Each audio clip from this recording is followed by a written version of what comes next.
ku bufatanye na United na True Art Entertainment kugira ngo filime z'ubwenge zibagereho. Nuko tugatangiye ukibona filime itangiye gutya wumva ijwi ari mwenyewe jya umenya ko ugiye gusobanukirwa izi ntago ari za filime zavugirijwemo induru. Dutangire hakuno n'amasaha y'ijoro barakwereka hari yazaga hari kan ni mu gicuku ati ndabizi neza cyane ndetse nibigoye kubivuga kwa abantu bose rega bagushaka bashaka filime z'icyamamare ndategura hakuno barakwereka umusore waje yaje itakuramo imyenda yambara hano gira gutya ni mu karesitora bimeze biti amasaha y'ijoro muri iyo resitora yo gusurimo abaseriferi bari mu kazi mu karesitora nyine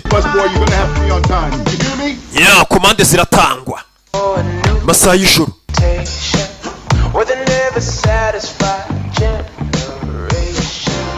umukobwa ari amasaha y'ijoro kudutangiye filime yacu amaze kuvayo asaha kurino mu gicuku n'umuserivisi cyo ni igifaransa zano kumbe hari umukiriya wasinzira imenya komande yatinze we niko we umusore icyuki gisinziriye icyuki cy'umusaza wagize umunsi ukomeye se yego dusobanura ijambo kurinda ubundi tukimanukira uri kwiga ibiki ni umusore nta birenze ni sociological theory bisa nkaho binesheje ibyo ari kwiga corporate empirical analysis. Urabona iyo bigeze kuba umuntu yanononsura ibyo bintu wiga ni ibintu bitoroshye baraseka. Can I get you anything else? Hari ikindi kintu ukeneye kumbe bidatinze umuseriveri na wa musore bari bari kumwe yewe ga baseriveri Adam honey umva akaruhuko bari bamaye kararangiye kumbe yari masaha y'akaruhuko reka nsubire guseriva mu masaha y'akaruhuko araza akaba ari kumwe n'umusore mu modoka mbega abaseriveri b'iyi minsi sheri jure kiro gukora amajoro rero birakenewe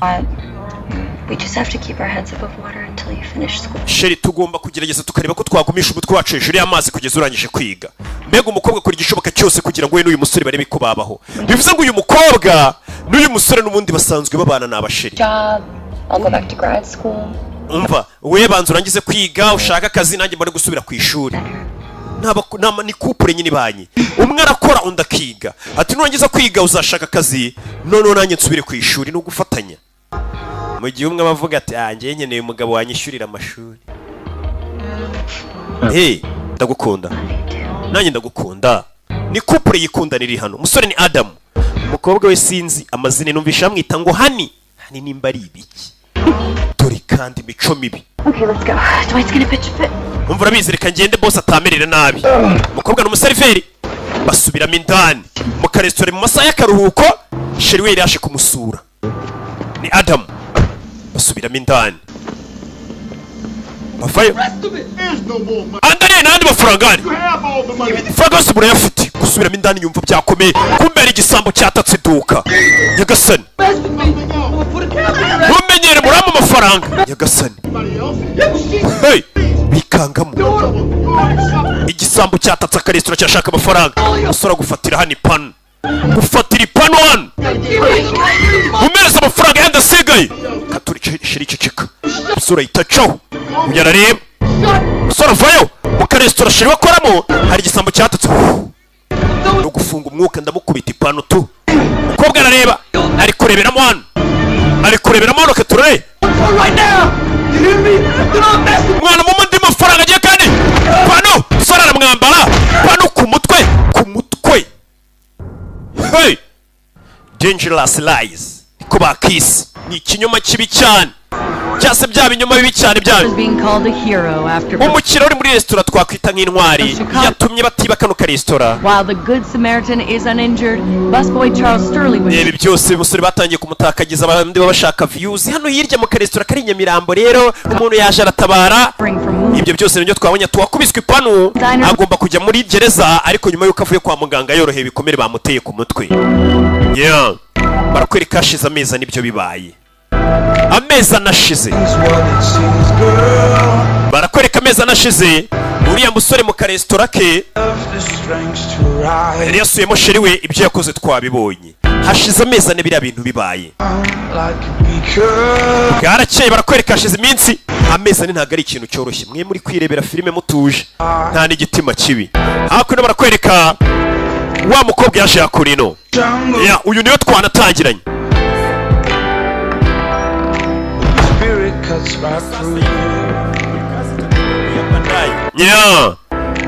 Umukobwa Zan Katorori Raki turagusuhuje Rukumani we.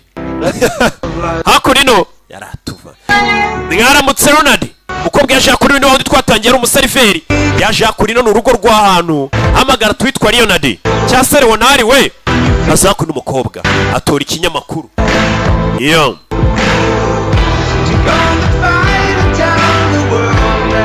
Umukobwa dore urugo ni rwiza, inzu ni nziza mu nceri. Nta message nshyashya. Umukobwa yabyukiye mu rugo rw'ahantu arangisha aza guteka icyayi. Amaze guteka ibyo ateka n'urugo rw'umukire. Uyu mukobwa kuva kera ni umuseriveri. She's amazing. Urakoze Kati. Umukobwa yitwa Keti. Father planted that tree on the day I was Shira giti papa wanjye yagiteye umunsi navukiye. 8 years ago. Hashize imyaka 88 bagiteye. When I was a boy, would say my mother had a green thumb. Abantu bajya bavuga ngo mama wanjye afite igikumwe cy'icyatsi. The show place. Kukantu hose rwose yakoraga yahateraga ibiti. Ni mama we. I hired a fellow once to clean it up. This was a couple of years ago. Yashize nk'imyaka 2 nzanye umuntu ngajya akora mu bustani hano hantu hakikoresha neza. None so umusore byamugendekeye gute wazanye ngakore mu bustani bwawe? 2 weeks and then stop coming. Yitwaga Rikiros yaraje akora nk'ibyumweru 2 hano ndangije mitamo buriri irengero. I sound like some silly old man. Ariko uri kumva ameze nk'igisaza kirwaye kiri kubwira ibintu dushaka kumva. Uyu munsi ni isabukuru yacu. 4 months ago today. Hashize amezi ane uyu munsi. To my door. Agents ukorera kunyoherereje nk'umukozi na agents zibazohereza abakozi mu ngo. Friend. Uri inshuti yanjye, uri umuntu nyitaho. Come on. Kiravanze nk'imiti. Your medication. Usanga nyine ari company zohereza abakozi ku musaza nk'uyu w'umukire bo wibera mu nzu wenyine, bagakohereza umwana w'umukobwa uzajya ugufasha akakwitaka kubirikiriza igihe unywera imiti. Couple of weeks. Hashize ibyumweru 2. Yaratashye na sheri we. Gotta jump through a lot of hoops. Umva naragiye gukora interview muri company hambaye cyane. Sinzi ko ndi butsinde. That kind of job, you know, they have their own way. Urabizi kano kazi nangiye gusaba bafite uburyo bakora ibintu byabo. Musore yabuze akazi. A little stressed right now. Mfite stress none umukobwa ni ukora wenyine. Another call from the student loan people today. Babantu bishyuza inguzanyo y'ishuri no bari guhamagara. You stopped taking classes, so we have to start. Warekeye kwiga rero bivuze ngo tugiye gutangira kwishyura inguzanyo. We're to a collection agency. Bitisa amafaranga bazatangira kuyakura kuri agence yanjye nkorera abanyaka amafaranga yawe. Why you're at it too? Yakasani. The rep with our health insurance. Okay, Katie. Umenye ko tutarishura na silence y'ubuzima. Alright, don't worry. Umusore natabona akazi ngo amafaranga baratangira kujya bayakata umukobwa yo kwishyura inguzanyo y'ishuri. Ni ikibazo mbega nago byoroshye. Buri urukundo niyo rwaba ruhara amafaranga yadahari hari ikintu kiba kiri kubura. Katie. Not to worry. Oya wimbwira ngo simpangayike. Sorry. Babarire. Mve mukobwa afite ibibazo. Ni ukora wenyine. We're in serious trouble. Turi mu bibazo bikomeye Adam. We need to get some money coming in soon. Dukeneye gushaka amafaranga uko byamera kose. Saying that for months. Umaze amezi umbwira ngo uraza gushaka icyo wakora. For me to take some minimum wage job. That's why I quit school so that I can find something that pays enough. Sheri nanjye niyo mpamvu naretse ishuri kugira ngo nze nshaka amafaranga. I just need a little bit more. Kugira ngo twishyure byibura amadeni dufite. I need more time. Nta kindi gihe dufite. Nta gihe dufite. Let me help. Reka ngufashe. Oya ndabyikorera. Adam ariko nawe umukobwa ararakara ibintu batangira kubimena. Sike. Nakubwiye ngo amafaranga ahantu atari ari ikintu kiba kibura. Amafaranga n'urukundo ni ibintu bibiri bigendana byuzuzanye kandi birenze byose. You ever listen to me? Kuki utanyumva? Why did you go in there? Kuki ubundi cyagiye wagiyeyo? Adam. Nari nakwinginze. He could have killed you. Cyagiye amezi anashize bari kukwica wagiye gutabara nakubuje watabara gutabara iki? Cyagiye afata ipanu dutangira filime. Never hearing your voice. Ibaze iyo bakwica sinzongere kumva ijwi ryawe. Umukobwa nako karamubabaje. Umusore buryo agiye gutabara. Nta kintu kikimeze neza na ndimwe rirenze. Sheri yashize amezi n'ibyo bintu bibaye. No. Oya. I'm sorry. Babarire umukobwa cyo. Karakaru karamubaje umusore yagiye gutabara yirengagije ko bashobora kumwica.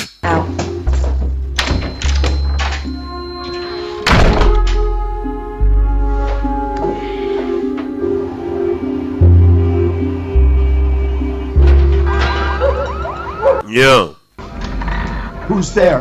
ninde urimo indani kumbe muzehe ari hano mu masaha y'ijoro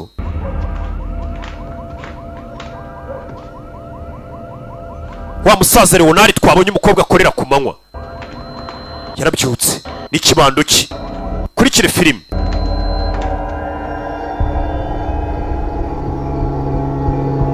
kumbe umukobwa niho yayisaza amaze guserera na sheri we yayisaza hano sheri wari kumuhamagara umukobwa ntiyitaba Leonard Oh, it's you. ni weho Katie.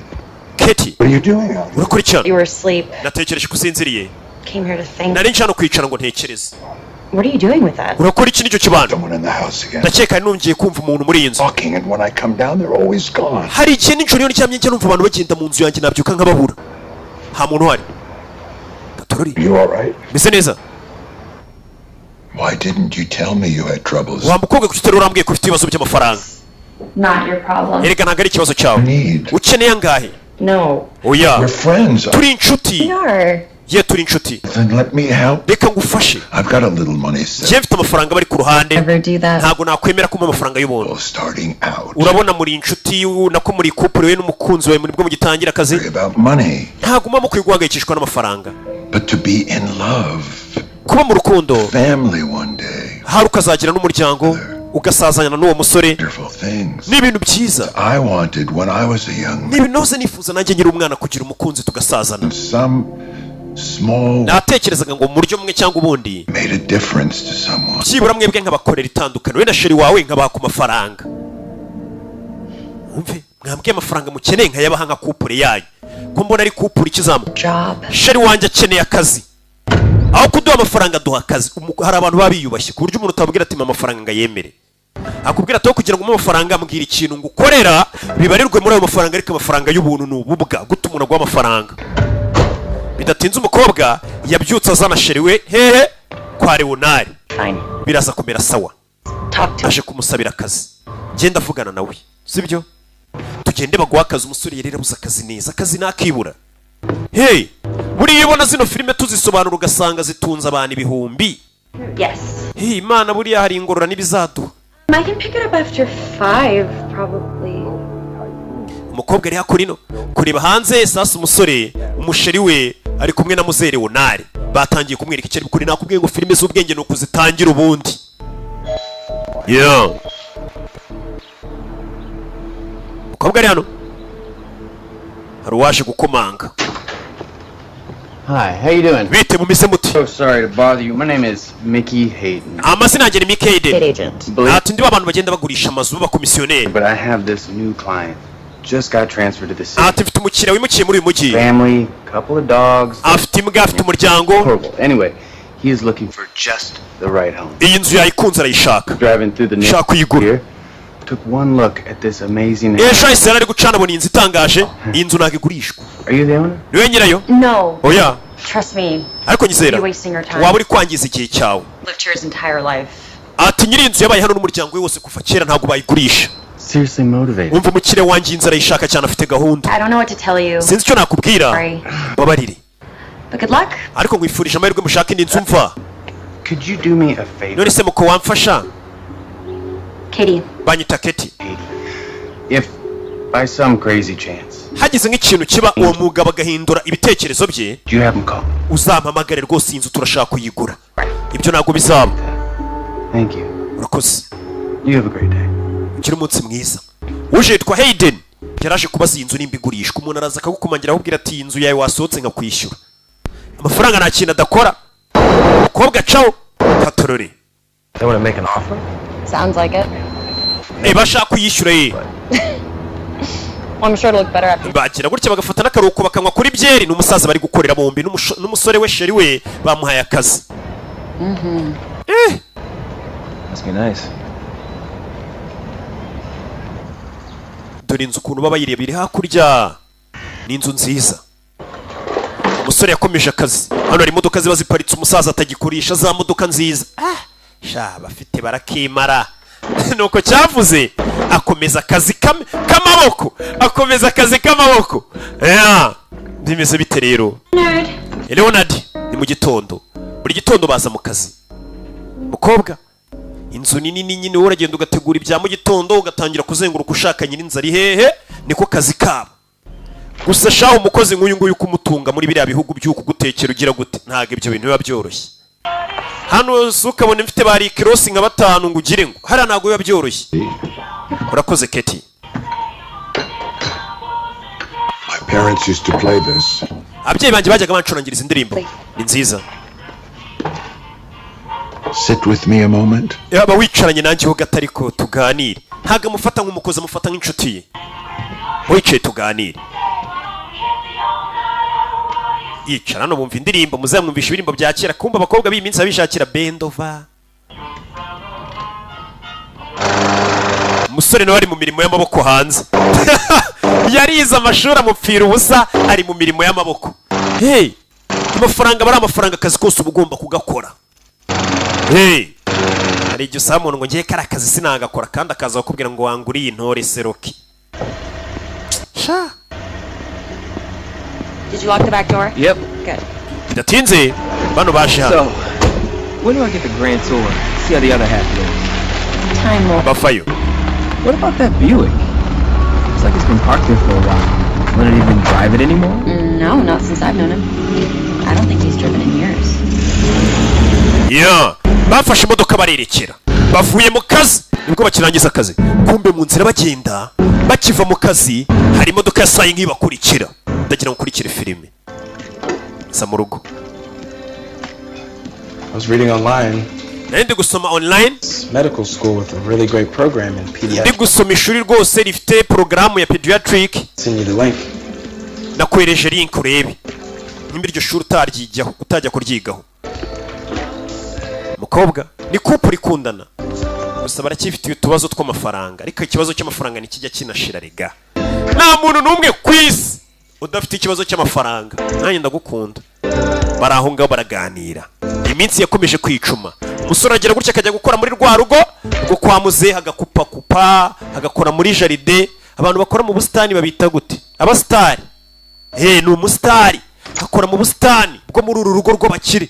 Mr. Calvin. Mr. Calvin. How are you today? I'm so we weren't expecting. Ntabwo twari tuzi kuri buze hano. Is this a good time? Ntabwo ari igihe cyiza cyo kuza. Come in. Oya ni kari binjira. Umusaza waje. Micho the best. Mr. Calvin is here from Leonard, Micho yaraje gukureba. Dore Micho ni pfufu. Calvin, how nice to see you again. Ya bibe byose kongera kubona. No. Micho. Not at all. No, I just happened to be in the neighborhood. Narindi muri kano gace. Drop in, say hi. Ndavuga nwaza nkabasuhuza. Might have a chat. Ndavuga ninjye nawe dushobora kuganira. Sasa uyu niwe mu boss nyiri company yohereje uyu mukobwa gukora hano. Mbega ni company yohereza abakozi mu ngo. Mbega ni uhemburiya mukobwa. What's for lunch? We. Oh, Joy in the big scary. We can't. You can't be in here. Ntabwo wakinjiye mu nzu uruhura umustar ukora mu busitani. Drop in. Boss wanjye Micho aje hano busotsa atakubona. Yeah, and he sees my husband working here. That won't look a little. Umva, boss wanjye Micho abonye ko banyohereje gukora hano nkazana umugabo wanjye nakakora babona kari bibi. Babona ko nyine hajemo ibindi bintu nyine. Bidasanzwe ko umugabo n'umugore bakora ahantu hamwe urugo rw'umuntu. I'm hungry. Ndashonje ariko shiri genda ariko genda. Bose nabayaya muri uru rugo. Nabayaye. Katorori. Well, Mr. Wellesley seems Uyakomeza akazi ke. to have gotten. No mustari yikorera mu busitani. Man, I like talking Yeah. to him. You hired a gardener? Mwaje gushaka se n'umustari ukora mu busitani nuriye. Okay. Well, Okay. I'll see you soon, kid. Tuzabona na vuba Keti. Uyu niwe boss wa Keti niwe yamwohereje ni Micho. Micacho.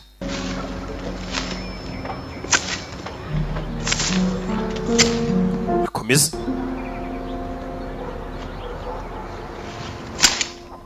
Yeah. Bidatinze barakwereka boss yaje gusinya sheke hano. Sinya sheke maze gusinya sheke ashyira muri envelope hano. Mukobwa saa sita zano two kurya akamwitaho. I especially care for our Mr. Calvin. Why not?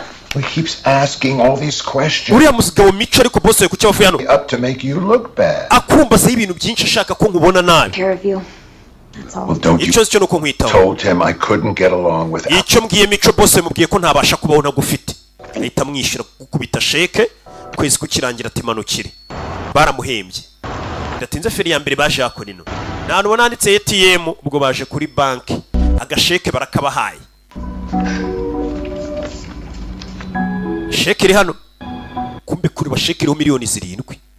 Adam ibi ni biki ribano yakasani sheke azanye kuri bank yawe na boss ye arabona iriho Did you get a raise? Mani barakuzamuye se oya ibihumbi 17 nako by'idolari. I said something to Leonard. Hari amagambo nabwiye boss wanjye Leonard yerekeranye natwe. Uravuga iki? I told him we're broke. Namubwiye ko njye nawe tudafite amafaranga. Christ, Katie. Yesu Kristo Katie. Waneje boss wawe. Personal, don't you think? Ibyo bari hagati yanjye nawe ariko. You were being a jerk and wari kwitwara nk'umuswa icyo gihe nyene umuntu tuvugana. Being a jerk. Bijyane nitwaye nk'umuswa. Leonard wanted to help, so we offered to get. Leonard yashaka kudufasha rero wabona niyo mpamvu yaduhaye n'amafaranga menshi. Sasa ni uko wabohemba umuntu igihumbi cy'idolari wamuha sheke akabona umuhaye ibihumbi 17 by'idolari. It's for both of us. Like he added an extra. Wabona isheke ari yanjye nawe niyo mpamvu yongiyeho amafaranga menshi. Byari 1700 none yongiyeho 0 ubwo bibaye 17. Uyarahamagara Leonard. Urakora ibiki? We can't keep this. Has to write us in. Ngiye kumuhamagara tumubaze iyi sheke ntago twabikuza amafaranga menshi wabona yanibeshye. Bank will be closed. Umva nidusubire ngo dusinyire indi sheke banki iraba yafunze. Kicking in our door. Kandi turamutse turaye tutishyuye amafaranga iri joro y'abandi byaba ari ikibazo. Alright. Sawa. Look. Reba. Why don't we kubera iki?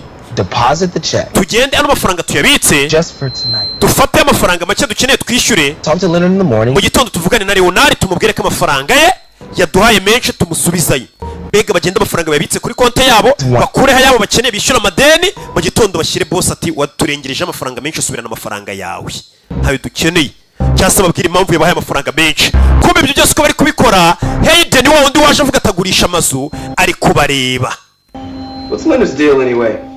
What's he doing in that big house all by himself? Ubundi ura mugabo kukire onara mu nzu nini wenyine. His parents passed away like ababyeyi be barapfuye 30 years ago. Imyaka nka 30 ishize. Child, never married.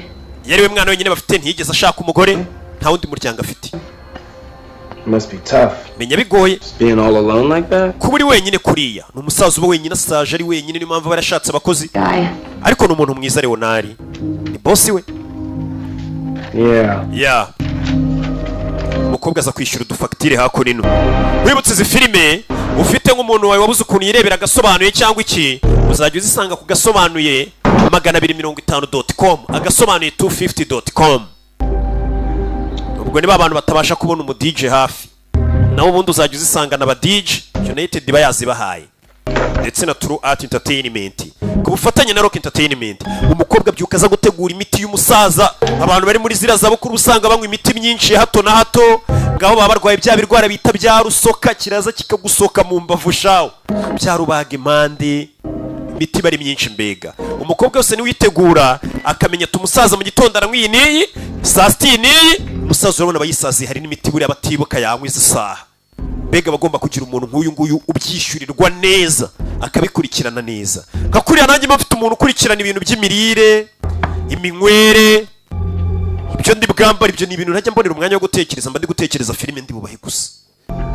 Umukobwa kubyuka yaje hano mu gitanda asanga boss ntago ari hari ndagira gukurikira filime yasanze boss atari hari akomeza gukata mu nyubako ashaka umukira ari hehe. Hey kata mu nyubako kurikira filime Leonard we kugira no yasanze boss dore aho yicaye nimba ari we yaraye bo ninjoro nabahaye ibihumbi 17 by'idolari. Kirano harabona boss atanyeganyega irisinzira niko katorore umusaza muzehe gukora hano yumva umusaza niba agihumeka nyagasani sinzi.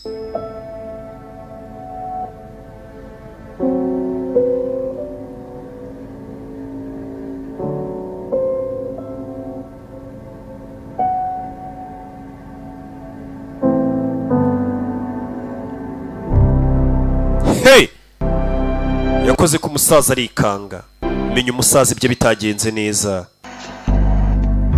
Yakoze ku musaza yumva ntari kuvuga bimeze bite rero. Umukobwa yaje kwicara nararira menya umusaza yapfuye. I'm sorry. Wihangane yaje kurira umusaza yapfuye nta muryango yagiraga What was he doing up here in the attic? ubundi yakoraga iki hano hejuru wenyine? I'm up here sometimes. yajyaga aza hano hejuru rimwe na rimwe Listen to old records. akumva indirimbo za kera, old records, twakara hanyuze.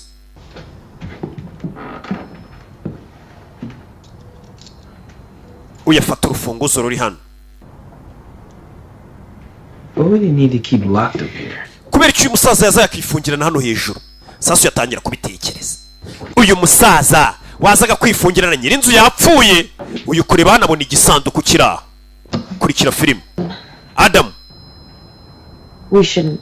ibyo ntabwo twakabaye tubikora.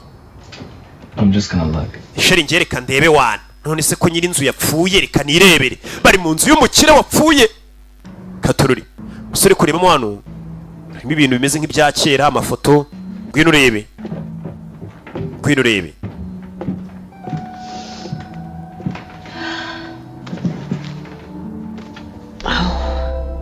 Yeah. Who's she? uyu ninde?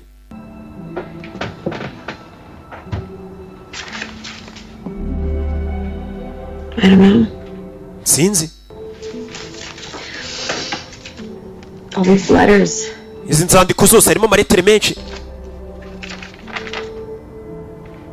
Didn't you say that Leonard never married? si ugeze kumbwira ngo Leonard nigeze ashaka umugore?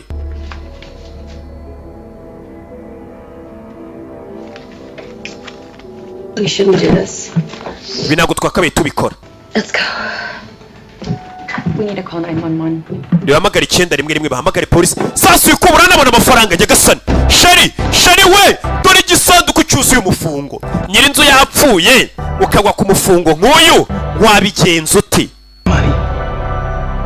ubigenza ute? kumugane wa mupapa. Here for how many years? wambwiye ngo yabaga hano wenyine imyaka myinshi. polisi kwiyamagara babaye babiretse. Start by putting some aside little by little. babonyemo amafaranga mu nyubako. none se Sheri yabaga wenyine? He doesn't have any family. nta muryango n'umwe afite. wumve ni abakene ni babiri. ni couple y'abantu bakishakisha bitaracamo. ntawe uri kureba iyi filime n'ako gakobwa mukundana. In a police locker somewhere. aya mafaranga ni duhamagara polisi. polisi irayabika muri safe zabo. Government will take it. guverinoma yatware. Why should we let it get caught up in the system like aya that? mafaranga azajya muri systeme ya leta. Do some real good. mu gihe aya mafaranga yakabaye akora ikintu kizima ku buzima bwacu. But she cared about you. wambwiye ngo uriya musaza n'ubundi yagukundaga yakwitagaho yakifuje kugufasha. Well, there you have it. none se ariya mafaranga wayatwaye aho kugira ngo atwarwe na leta itanayazi. barabyumvikana baguye kugapfunyika.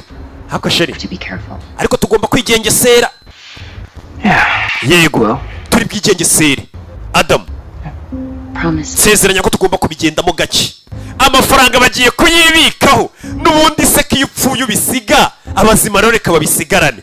ntabwo barahamagara polisi. bagiye guhamagara polisi bayibwire noneho ko umuntu yapfuye ariko ariya mafaranga ni ayabo. bidatinze bahamagaye polisi ariko bamaze kumvikana kuki kumufunga ari uwabo. About 4.5 months. wari umaze igihe kingana iki ukora hano? hafi ukwezi n'igice, amezi 4 n'igice. Leonard stayed here alone at night. That's how he wanted it. natahaga nijoro. Leonard yararaga hano wenyine. undi detective wiruka kumubona ryari? Afternoon. ejo nimugoroba. Left a little early to go to the bank around. navuye hano kare kugira ngo njye kuri banki And you- nka saa 10 n'igice. Too, Mr. nawe ukora hano Mr. Ketina? Just a couple weeks. maze ibyumweru 2 makora. Work for Leonard. njye nakoraga mu busitani. nari umusitari wo muri uru rugo. I kind of got that. reka ngende. Katorore uwo ni detective.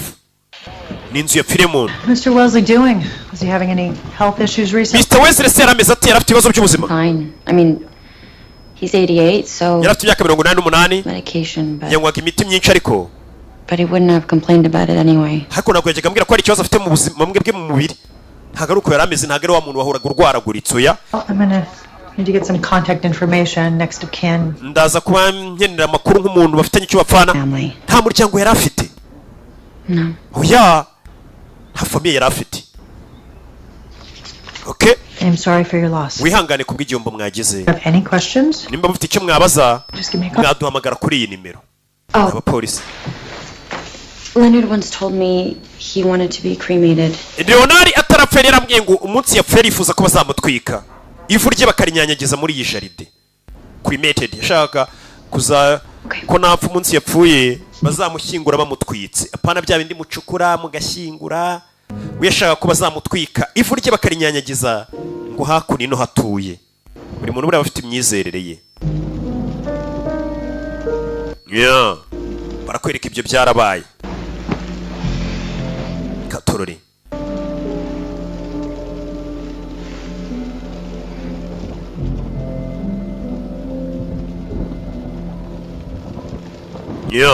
umusore ntiyasinziriye wibuke hari amafaranga babonye muri iriya nyubako bidatinze bwarakeye mu gitondo ugiye he I have to talk to Mr. Calvern to get my name back on the list. ngiye kuvugana na Mico niwe boss wanjye ndebe ko izina ryanjye barishyira kuri list y'abantu bagomba gukomeza akazi banshakira akazi ahandi Because that's what I should do now that I don't have a job. kurabona nta kazi mfite ngomba kubwira ba boss banjye bakanshakira kandi kazi Talk about that job soon. Maybe you should start looking again too. Alright. I will. Katorori Sheri bye wibuke uyu mukobwa afite agence nyine akorera irangira abakozi ahantu bajya gukora iyobowe na Mico Katorori uyacaho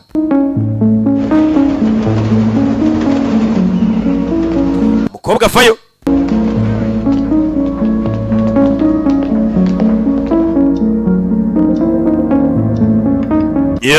barakwereka umusore yasigaye hano mu rugo kureba hano abona urufunguzo rufungura hano muri rwa rugo rwa musaza ariko ruriya rugo ko twarusizemo amafaranga agatima gatangira kurehareha urebe filime witonze umukobwa yaje hakuno kureba kuri kampani ye nyine irangira abantu akazi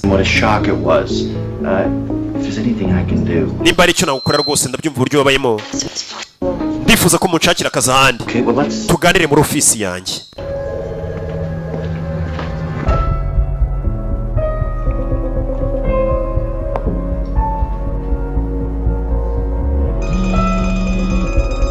baje hano Hello? Speaking. Sorry. Oh, hi. Oh, bite. I agree. I thought the interview went very... Natekereje ko interview yagenze neza. I see. Ndabyumva. Aho yari yarakoze interview yaruka gukora. I completely... Oya nta kibazo ndabyumva nta kibazo. Ubwo ukamenya ko interview yitsinzwe. Hari ukuntu umuntu aguhamagara akubwira ukavuga ati nta kibazo ndabyumva. Kumbe bamuhamagara bamubwira ati ahantu wagiye gusaba akazi ugakora interview byanze gucamo. Back to work. Not until the police finish their investigation. Investigation? Well, muko ntabwo twajya tugushakira kandi kazi rero ngo tukurangira undi mukira polisi tararangiza iperereza. Cooperate with the authorities to be... Tugomba kubanza ugakorana n'ubuyobozi tukamenya neza urugo wakoragamo nyirarwo yarapfuye ntabwo twakurangira kandi kazi rero ngo ujye mu rundi rugo tutaramenya n'urugo wakoragamo nyirarwo yapfuye ate. Wait, you think I had something to do with what happened? Urashaka kuvuga ko araho muriye n'ibyabaye se? Of course not. No. This is... I'm sorry, Katie. This is... Umva aya ni amahame ya company tugenderaho. Urugo wakoragamo nk'umukozi wo mu rugo twakurangiye nyir'urugo yapfuye. Ntabwo twete tukurangira ngo ujye gukora mu rundi rugo polisi tararangiza iperereza kandi koko nibyo. I wish I knew. No sinzasubira mu kazi ryari nakifuje ko nakabaye imbizi. Umukobwa nawe dore ngarabura akazi ke. Umugabo nawe bamubwiye ati nta kazi wabona none ha interview warayitsinzwe. Bimeze bite rero?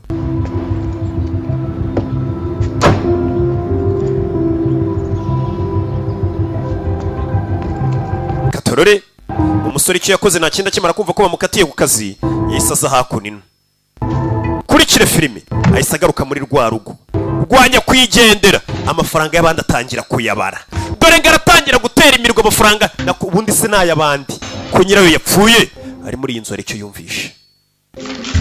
yumvishe hey nyubaka indani amafaranga yahita yafata yose arongera arayatsimba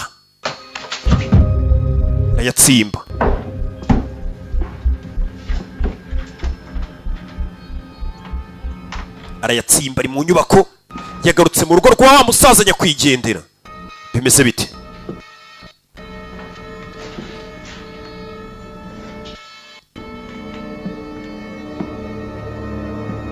Hey!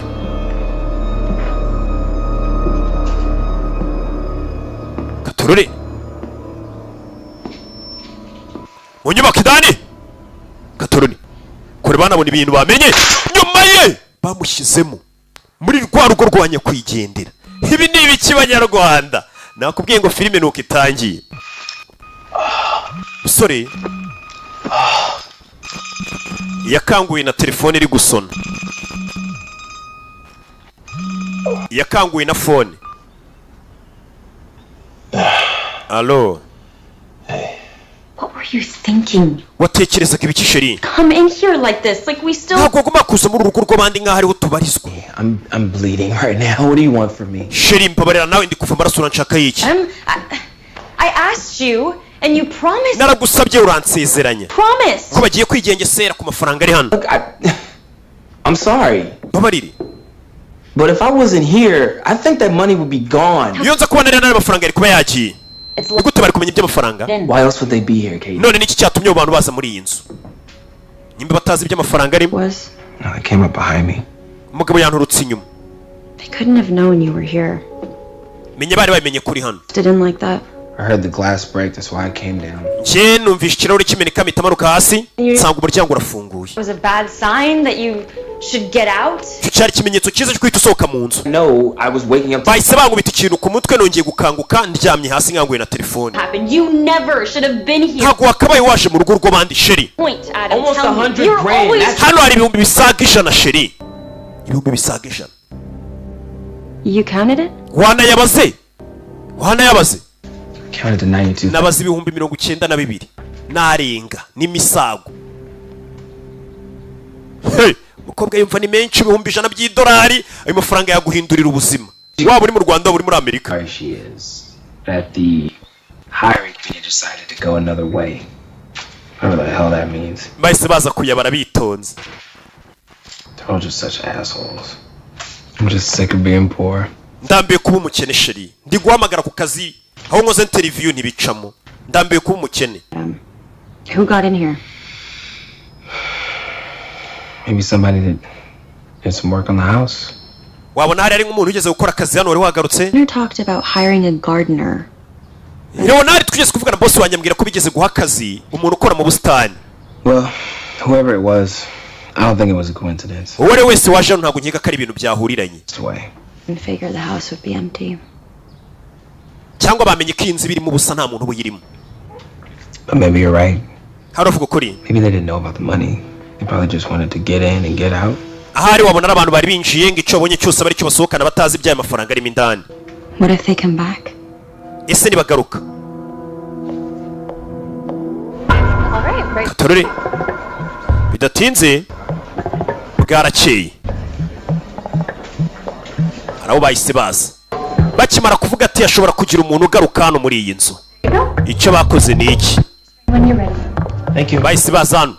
Hari twa safe deposit box usanga ari nka bank ari kiguha ikintu ugenda ukabikamo amafaranga yawe.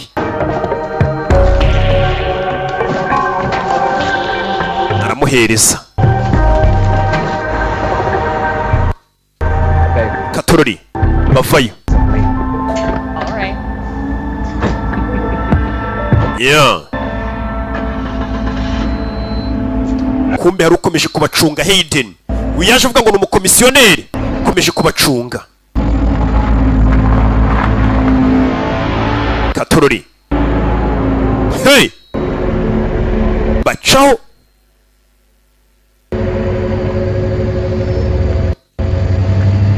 Uyarabacunga umugabo akomeje kubacunga kuva twatangira filime. Ibi ni ibiki? Baje hano mu rugo ariko baby z'amafaranga se kari kuri konte. Amafaranga regazana n'ibyishimo ubundi nibazana kubeshye. Bajyaga bataba ari ku munabi ngamadeni y'abandi biki. Ariko nyine amafaranga basize bayabitse. Ntago bashyize kuri konte yabo. Bashyize muri safe deposit box. Nawe ugende bakaguhaga akantu wabikamo ibintu byawe n'iki? Icyo ari cyo cyose. Bimeze bite? Mwirinde imico irashindabyanga.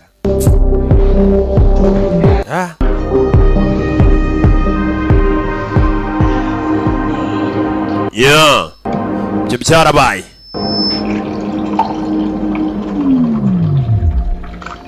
Mu gitondo.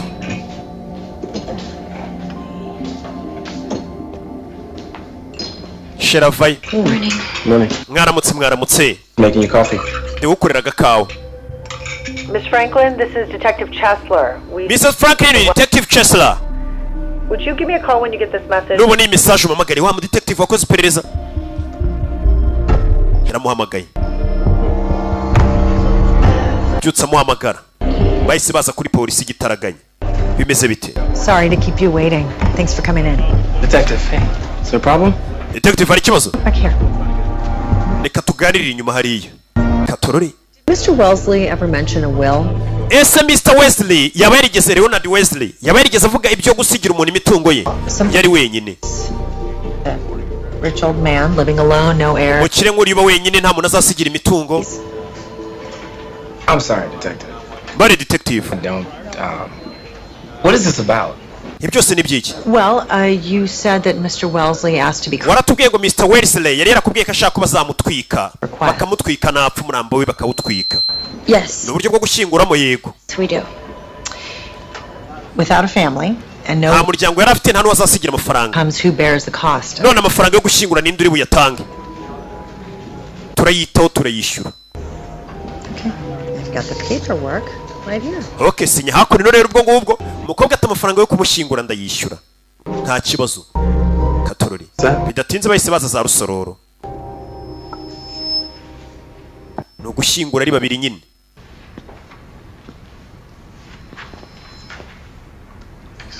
baje kunywamo For Leonard. ku bwa Leonard wapfuye Leonard ni muzehe baje kumushyingura ari babiri reka gushyingura umuntu si ngombwa guca igikuba Doesn't feel right. hari amafaranga tuyasubize mu nzu y'abandi ndumva bitameze neza umukobwa kandi ariko sheri wajya uza reka imikino Let's just be here. reka tube turi hano kumbe hari undi winjiye umukobwa atari amafaranga twayasubije mu nzu y'abandi ko ngiye numva bitameze neza tugira icyo tuvuga He shall be like a tree azamera nk'igiti of water, giteye hafi y'amazi worth his fruit in his season. imbuto zacyo zikera neza He doeth shall prosper.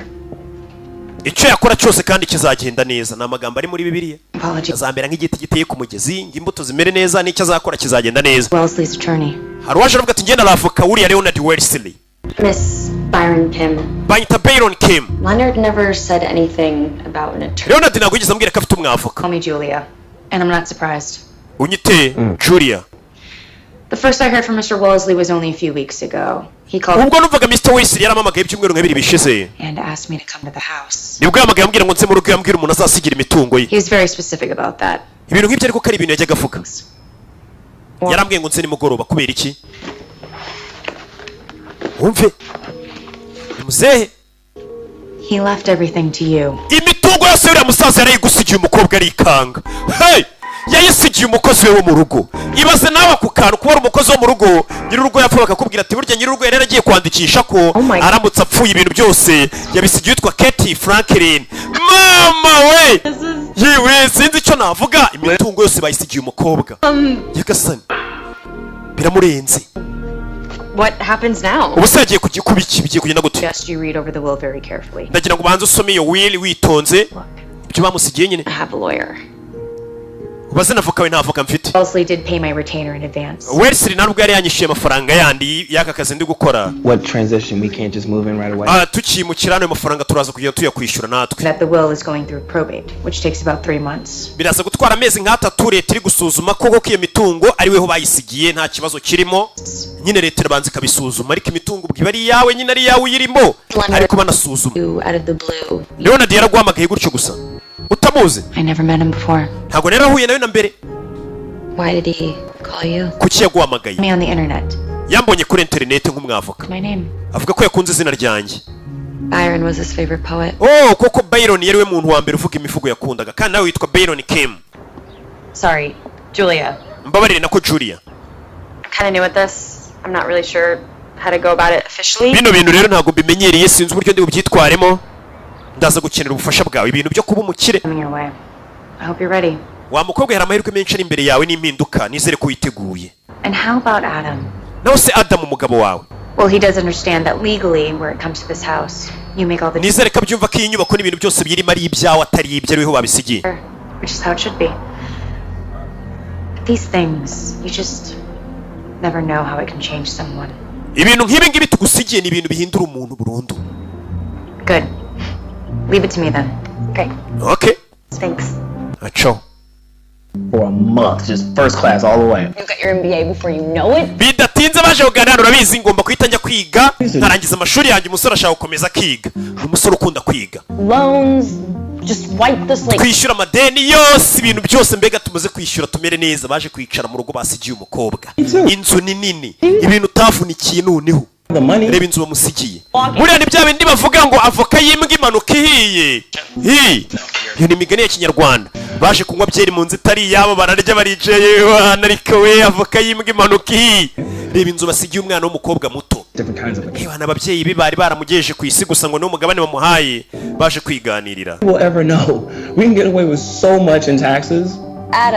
Adam we still have to be careful tugomba gutangira tukigengesera muri ibi bintu Okay, don't you think it's time for us to treat ourselves?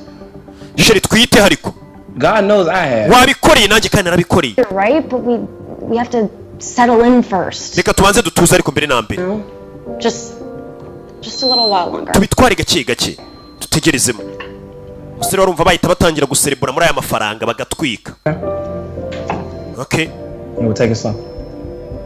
tubitware gahoro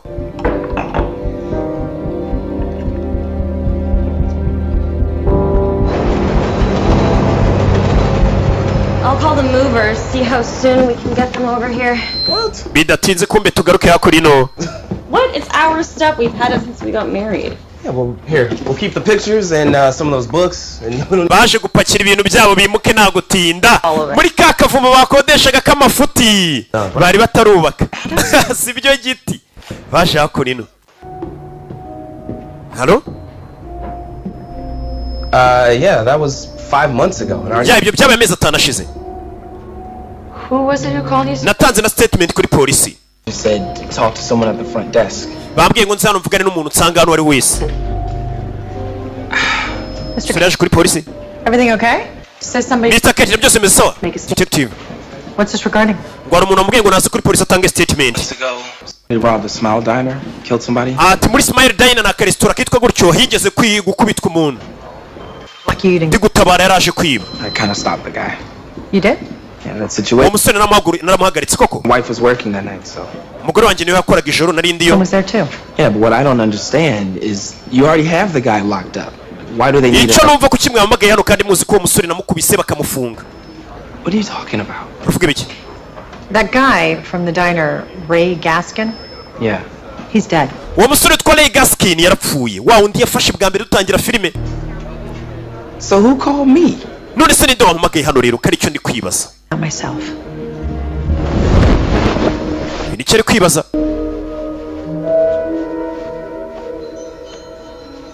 Yeah. Uyafayo. Wa musore yafashe ari kwiba muri restaurant bamujyanye muri gereza ngo ari umuntu wamujombeye icyuma muri gereza. Sasa umukobwa yaje yakurino ari kwimukira muri rwa rugo rwiza rwo wa musaza bari kurusasa rumeze neza ako kanya hari uwaje. Babarira gato. Katie, you remember me? Yeah, coming back here. I know. Urakora cyane. Pain in the ass, right? But my client, he's driving me nuts. Umva umukiriya wanjye na nubari kunsasa. Iyi nzara cyashaka kuyigura. Uyu nawe mugabo maze iminsi bakurikirana witwa Hayden. It's not for sale. Iyi nzu ntago igurishwa. Can speak with the owner myself. Navugana na nyiri inzu. At least I can say I tried. Look, I'm really busy. Umva ndahuze. Show up here. Ntago ukwiye kuza gutyo kwiboneye utateguje n'umuntu. I want you to go now. Ndagira ngo mve hano ugende. You know, Katie. Urabizi Katie. This ain't my first rodeo. You know, one of the first lessons in real estate. Isomo rya mbere banyigishije. Nyiza muri bino byo kugurisha amazu. Nuko banza nkamenya iyo nzu nyirayo n'ibiki byose birimo. Mr. Wellesley. Ndabizi ko nyiri iyi nzu Mr. Wellesley yapfuye, Leonard Wellesley. Birababaje. The house isn't for sale. Iyi nzu ntago igurishwa. You know, I've had my eye on this house for a couple years. Maze imyaka nk'ibiri inzu nyicunga. Old man. Uwo musaza kicks the bucket. Yapfuye. And you think you can just move it? None uratekereza ko wahita ukimukira muri iyi nzu kuyiboneye. Wish you well. Ukumva ko naseka nkakwifuriza ibyiza gusa. I own the house now. Ubu iyi nzu ni iyanjye. What the hell are you saying? Uravuga ibiki? Did to me. Leonard yayinsigiye ajya gupfa. As well, I can prove it. Mfite ibimenyetso narayisigiye mfite wili yiri hariya. I can make a new will that says it belongs. Ibyo byose n'umuntu yagenda akabikora atanze 5,000 bakamukorera ibipapuro by'ibihimbano by'uko inzu bayimusigiye. More questions? I suggest you talk to her. In the meantime, mfite avoka wanjye nutavana ugenda umuvugishe. Bitise nutamvira mu butaka n'imitungo yanjye ndahamagara polisi. Well, I guess I'll see you around. Okay, tuze gusubira. Hey! Acho. Ni ikigabo gikomeje kubagendaho. It's not how it sounded. Yasanga gukinisha naga ariko numvaga bimeze. You're forging the will. Babe, trust me. Yanambwiraga ko nahimbye ibipapuro mimbano kugira ngo nsigana ni inzu. Maybe I should talk to Julia. The lawyer? Barakwiye kuvugana navuga kubera iki? Hayden tries to make trouble. Mu gihe uriya mugabo Hayden yabashatse gututeza ibibazo yavugana nawe. I don't know, but it's like she said. We don't want any surprises right now. Ntabwo dushaka ibintu byadutungura muri kano kanya. This guy is just pissed off. Forget about him. Come on. Mwibagirwa hano uwo musore. New house. We should celebrate. Reka duserebure dore inzu bayidusigiye nijoro ryo bagiye kurara muri yanzu y'abakire.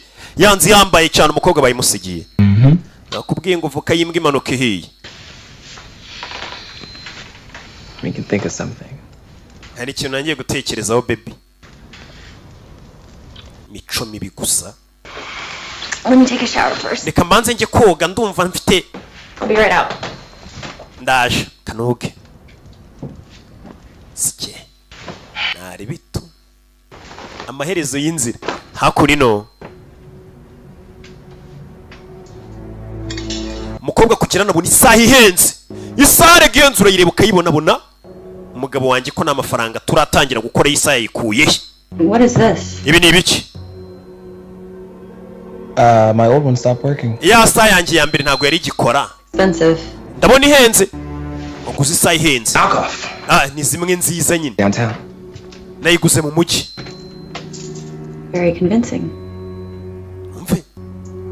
Musore yatangiye gukora ku dufaranga kandi baravuze ngo we bitonze bagende mu gake. Witonze. Musore yatangiye gukora ku mafaranga atabwiye umukobwa akajya kugura ibintu bihenze. Yeah. Bwarakeye. Barakwereka detective ari hano. Yaje kuri ya Smile Dinner. Ni ya restaurant wa mukobwa yakoragamo mbere dutangira season yacu. Yaje muri iyi restaurant. Tangira kuneka. Iyi restaurant byagenze gute? Hari uwayikubitiyemo wari waje kuyiba. Igitangira umusore wacu Adam yaramukubise. Uwo bakubise bakajya gufunga ngageze muri gereza ejo bundi hari umuntu umujombye ibyuma arapfa. Detective atangiye gukora iperereza rye. Hakurino. Yaje bano baracyari kwimuka. Detective. Came at a bad time. No, you're fine. Menye mu gihe kibiho yani sawa ibintu namahoro. Let's go in somewhere? Yeah, we're moving actually. Turi kwimukira mu nzu ya Leonard. Leonard's house. Mu nzu ya Leonard? As in Mr. Wellesley? Mr. Wellesley mu gihe kwimukira mu nzu ye. Getting used to the idea myself. Nta igitekerezo sindakiyumvisha. Leonard left it to me in his will. Leonard yansigiye imitungo ye. Yakasani. That is a very nice house. Iriya nzu ni nziza cyane pe. It is. Congratulations. Felicitation rwose nimba baragusigiye imitungo ubumeze nk'utomboye muri roto. What do they call it? Harya babyita gute? A windfall. Doesn't happen every day. Nope. Ibintu nk'ibyo ntago bikunze kuba buri munsi. Ko umuntu amusigira imitungo. To mention it. What? The will and all. When we spoke. Ubwo twavuganaga mbere kutabimbwiye ko bagusigiye imitungo. No, I didn't know about it until after the service. His lawyer. Nanjye sinari mbizi mpaka tuvuye kumushyingura nibwo avoka we yaje. Yeah, it was. I would love to see the look on your face. You know, when you worked there for, what did you say, 4 months? Why are you here, Detective? Detective wundi kubera icyo uri hano? I was hoping to speak with your husband. Nari nshaka kuvugana n'umugabo wawe ubundi. Well, maybe you can help me. Ahari wamfasha. Wondering, urabona nibazaga tonight at that place, the Smile Diner. Ryashoro rwakoraga muri ya restaurant wari wakoze. Umugabo wawe buri munsi yarasanzwe asa kugutwara. You up before? Mbere yajyaga asanzwe asa kugutwara nyine akagucyura. Right, but was it a set thing? Like, was it every night? Was it certain nights? Yazaga buri joro se cyari rimwe na rimwe. How did he nagari buri joro that night? Kubera iki iryo joro yari ahari ryashoro habayeho ubujura amezi anashize. Called him to pick me up.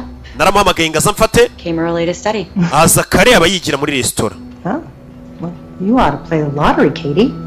You're a very lucky woman. Umugore munyamahirwe. Does this have anything to do with the fact that the police called Adam? Ese aro byabihuriye no kuba polisi uyu munsi yamagaye Adam ngo ajye gutanga statement kuri kiriya gisambo. Ntabwo yakubwiye umugabo wawe? Police never called Adam. Aba polisi nagero bahamagaye Adam. No, I was Adam hari nimero yamuhamagaye yajya kuri polisi. down to the station. Bamuhamagaye turi kumwe ngo najye kuri polisi. There's no record of any calls. Nanjye nasuzumye ariko nta nimero ya polisi igeze amaguru amusuri ngo naze kuri polisi. Tuzi uwamuhamagaye ninde ngo najye kuri polisi. There for no reason. Well, maybe they had a reason. Maybe it's just not the one you think. Ahari wabona bamuhamagaye barafite impamvu yabo. Take care now. Wiyiteho Katorori.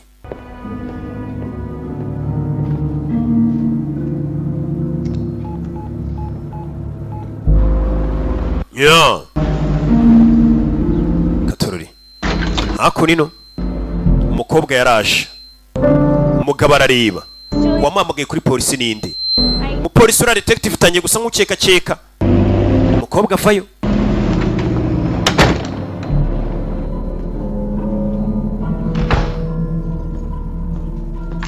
Katie? Katie. What does she want? Yashakaga iki? I called her, actually. Ninjye wamuhamagaye. And what'd you tell her? Wamubwiye ngo iki? Nothing. Ntacyo. That's not how it looked. Ntago ari uko nabonaga bimeze. All of a sudden. Well, maybe if you'd been here, maybe if you'd answered your phone. We agreed. Twaremeranije sheri. We decided that you were not going to talk to her. Ko njye nawe nta muntu tugomba kongera kuvugisha. Niwe wabihisemo ariko ubwo sinjye. Ni wa mwavoka. Lately. Umaze iminsi ariho uhitamo ibintu ufata ibyemezo sinjye ufata ibyemezo. What are you talking about? Uravuga ibiki? Why didn't you tell me that it wasn't the police who called you? Kuki utambwiye ko atari polisi yaguhamagaye kare? Else who made sure you went down there, right? Hari undi muntu waguhamagara gukinisha ujya kuri polisi. Ninde abikubwiye? Detective Chesler dropped by. Detective Chesler yanyuzeho. And she was asking a lot of questions. Ndetse yambaje ibibazo byinshi cyane byerekeranye nawe. What happened the night of the diner? N'ibyabaye muri rya joro kuri ya restaurant dutangira filime. Adam bi nibiki? How should I know? Nabimenye gute? Ninde waguhamagaye nyine? Ninde wakoresha kuri polisi simbizi? My bad, I was going to tell you about it. It's a whole lot of... Nikosa ryanjye kuba nabikubwiye kare. What other stuff? I think I'm being followed. Ndakeka amaze iminsi nkurikirwa. What? Kuki? Kind of had the feeling before. N'ibyumviro nigeze ngira mbere. Just round. Uyu munsi nende kuzenguruka ntwaye imodoka. Kept seeing the same car. Mbona imodoka imwe yankurikiye. Go to the bank?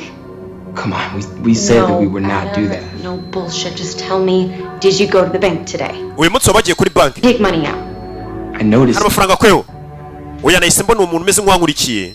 Wouldn't be a good idea, just in case. Ndavuga ni ntabwo cyaba ari igitekerezo cyiza ngiye muri banki, ntabwo ninjiye muri banki. Watching you. Look, maybe I'm just paranoid. Cyangwa hari nataye umutwe nta muntu wankurikiye. I don't know. You got sent down to the police station, Adam. Adam bagombaga ngo ujye kuri polisi. That way, Hayden shows up. Sigara n'ijyanye na Hayden nibwo yaje agerageza kuntera ubwoba. What's that? Why is he here? Kubera iki Hayden ubundi akomeje kuzana. Wabona hari icyazi. I warned you. Nari nagwaye gasopo. Nakuburiye. Katorori. Hakurino. Telefone. Chesler. Detective Chesler. Tom. You did. Wabikoze? Great. Kiza cyane. Great. Okay. Detective nagaryamye akomeje kwibaza ku bintu byinshi. Bano babashinzwe iperereza bakora iperereza. Just from the last 4 or 5 months. We're looking for any checks drawn on an account from a Leonard Wells. Ndagira ngo murebe kuri konti ya Leonard Wesla amafaranga yaba yaravuyeho ajya kuri konti y'undi muntu. It's Kate Franklin. Kate Franklin.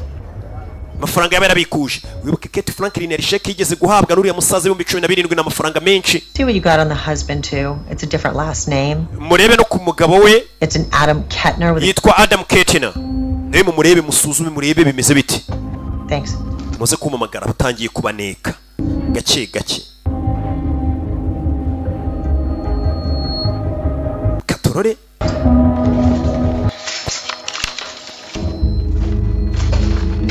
Yo.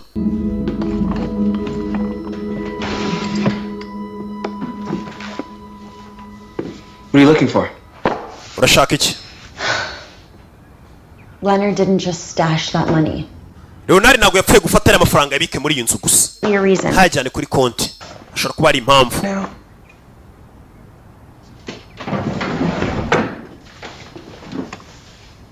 Julia said. Julia yavuze n'avoka. Find out we've been hiding something illegal. Ngo leta imenye ko hari ikintu turi guhisha itemewe ngo byose twabibura. N'iyi nzu bayibura. So what do you suggest? We just give it back? None wagira ngo dukore iki byo dufite byose tubisubize. Nare amafaranga. Maybe. Hari.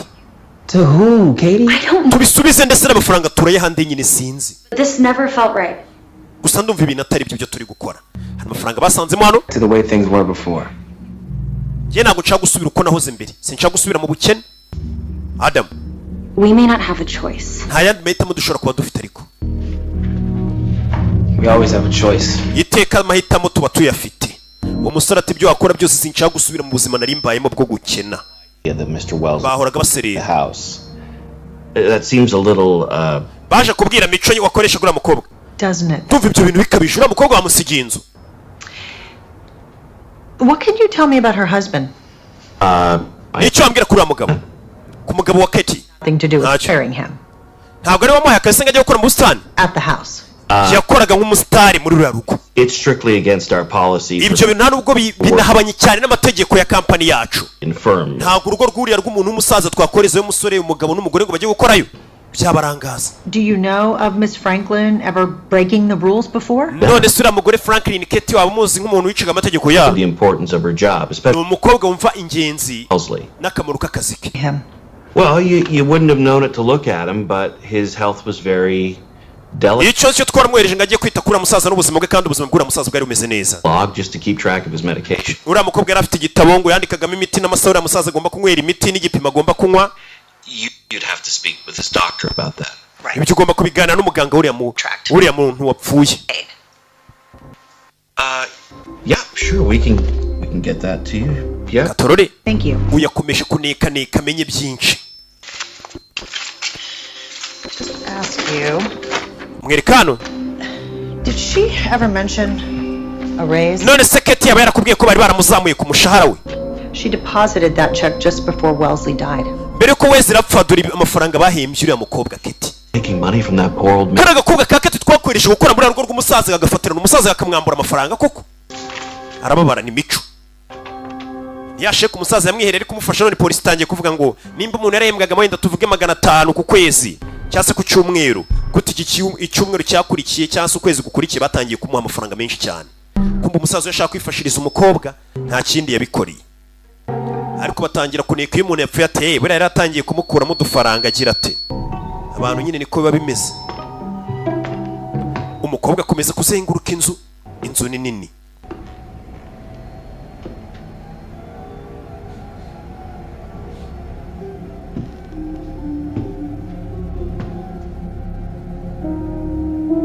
Yo.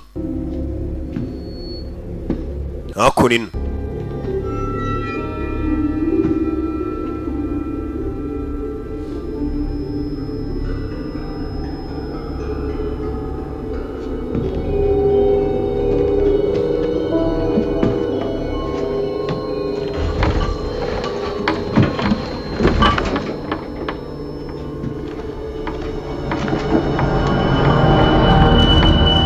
Hey! Azan.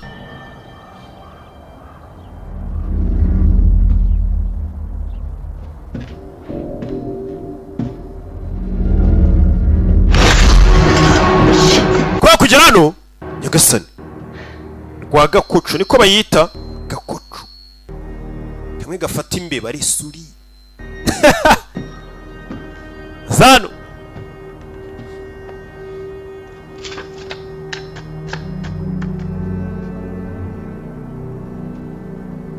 Ethan. Yabonye hano abona sheke yanditseho Ethan. Sheke bari bamusinyiye ariko itaragiye kuri banke. Ethan turamuzi. N'uwo bigeze kutubwira ngo bigeze guha akazi ngaza akore mu busitani bw'uyu musaza agakora ibyumweru 2 gusa gakaburirwa irengero umusaza ntiyamenye irengero rye.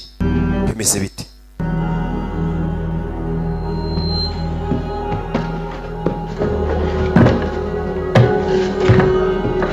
Yeah.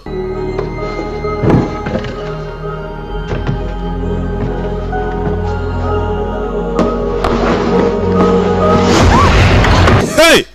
Hasi. Yabonye igikapu hano. Diyama.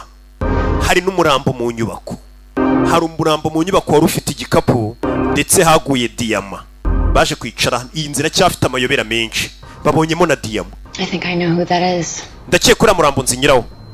Gwiki? Leonard said something about hiring a gardener. Leonard yigeze kumbwira ko yigeze guha akazi umuntu ukora mu busitani. A guy named Ethan. Uwo musore yitwaga Ethan. Hashize nk'imyaka 2. So he's been out there for a while. Bivuze ngo amaze igihe kinini muri iriya nzu. Made out to Ethan Doyle. Hari sheke nabonye bari bamwanditseho Ethan Doyle. Leonard said one. Ariko ntabwo yigeze ajya kuzifatamo amafaranga. Never heard from him again. Leonard yamusinyiye sheke, umusore ntiyongeye kumubona wakoraga mu busitani bwe. Hari umuntu ubwo wamurashe. You looked? Warabirebye, wari warabirebye? Yego, uyu musore yarabizi ko hari yari umurambo. Up there. Yavuye amaraso kugeza apfuye. He was murdered. Yeah, I think so. But yeah. He couldn't have known he was there, right? I mean, he would have helped him. And why would Doyle hide out in the shed? Why not come into the house? Saragira gutya. Maybe these have something to do with it. Baragira gutya. Izi ni za diyama. Harimo diyama nyinshi kandi nini. Wow. Bega. Nyubako barimo. Nakubwiye ngo voka yimbwa imanuka ihiye batangiye no kugwa ku madiyama ari muri iyi nzu. Gusa bunyimo umurambo bacyakaro wa Ethan Doyle. Wigeze kuza gukora nk'umuntu ukora kugira gutya diyama ziragwa kandi nawe ndebere ziragwa kubera ubwoba no kwikanga. Toragura vuba vuba. But I can't. My car's parked outside. Well, no, I'm here. Okay, I'm just. Arakomangirwa. Fungura umuryango Keti. Fungura umuryango. Hari kumuga kingura ibyo kingura se. Ukomanga vuga nabi. Kumbe ni mico. Oh well, yeah, I'm sure you're very busy setting. Ndabizi urahuze wimukira mu nzu nshyashya. End of yourself, Katie. Wakagombye gukorwa n'isoni. Poor man. Guto wafatirana umusaza wabandi. I could feel it, but je ntabwo nimvishe ukuntu. Frightened, he couldn't even tell me. Uriya musaza uramutebwa ku buryo atanambwiye ko amufatiranaga umwaka amafaranga. Ntabwo natuma wangiza izina rya kampani yanjye. Ndahamagara polisi genda wagisaza we. Sasa nyiri kampani urumva yanababaye. Haravuga ati uyu mukobwa twamwereje gukora mu rugo rw'ahantu nk'umukozi ntabwo wahita wimvisha ukuntu umuntu yagiye bakamusigira inzu n'imitungo yose barabasigaye banamuhimba n'amafaranga menshi wavuga ati buri hari uburyo yafatiranaga mu musaza cyase banirwanagaho nuko mwese muhita mutekereza ati birageze mu rugo atangira gukarangira umusaza dore diyama mu nyubako. Hey, bakenye bahoranaga ibibazo naho batangiye kubonera ibintu ibibazo birahari. Ibibazo byo kwisimenya bitazashira we. Hey, sasa umukobwa yaje yakona atangira kureba imituri ya musaza yanywaga. Yitonze tangira gukurikirana imiti umusaza yanywaga ni myinshi kandi umukobwa yari yabyandikaga ku ruhande igipimo umusaza agomba kunywa akantu ku kandi. Sasa kureba uyu muti uri hano kubera icyo uyu muti utuzuye. Uyu muti kubera icyo utuzuye. Tangira kureba mu ikayi. Areba uyu musaza yeruka kunywa ryari, ese we igipimo kingana iki? Ibintu byo guha imiti myiza uriya musaza no kino igipimo cyayo ni ibintu umukobwa yitagaho cyane ndetse akanabyandika. Katie. Hey Katie. Katie. Bisa nkaho umusaza yanyweye imiti myinshi ukuntu. Can you hear me? Hi, sorry, I was making tea. Mbabarire. You want some? Ne ukora icyayi. I got your present. Ufite impano. A new phone? Telefone cyashya. Yeah. Yego. Twe iyanjye ni yawe. Duhindure na nimero ibintu bitangiye kuba bibi twese duhindura ama nimero. Musore.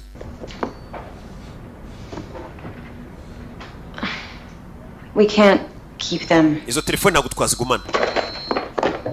Adam, no. There is a dead man out there. He was murdered. Umva hano hari umuntu twabonye mu nzu wapfiriyemo.